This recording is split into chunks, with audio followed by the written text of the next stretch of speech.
ہم کریں گے ہر مظلوم کی حمایت۔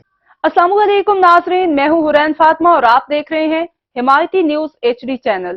نظر ڈالتے ہیں آج کی اہم خبر۔ لانڈھی تھانے کی حدود میں بھینسوں کی ڈکیتی کا انوکھا واقعہ۔ تھانہ لانڈھی کی حدود بابر مارکیٹ کے قریب باغی چوک پر واقع بھینسوں کے باڑے سے 26 مسلح افراد مبینہ طور پر 95 بھینسیں کھول کر لے گئے۔ متاثرین کے مطابق 2 افراد کو بھی مبینہ اغوا کیا گیا ہے۔ باڑے مالکان کے مطابق رات 4 بجے کے قریب 26 مسلح افراد ان کے باڑے میں داخل ہو گئے اور گوالوں سمیت دیگر افراد کو اسلحہ کے زور پر قابو کر کے باڑے پر بندھی 95 بھینسیں کھول کر لے گئے۔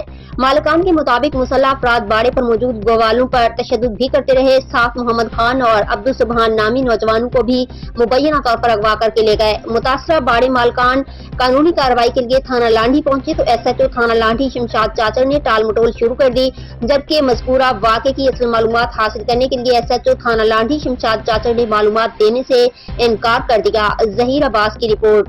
اب تک کے لیے اتنا ہی۔ مزید خبروں اور اپڈیٹ سے باخبر رہنے کے لیے دیکھتے رہیں حمایتی نیوز HD چینل۔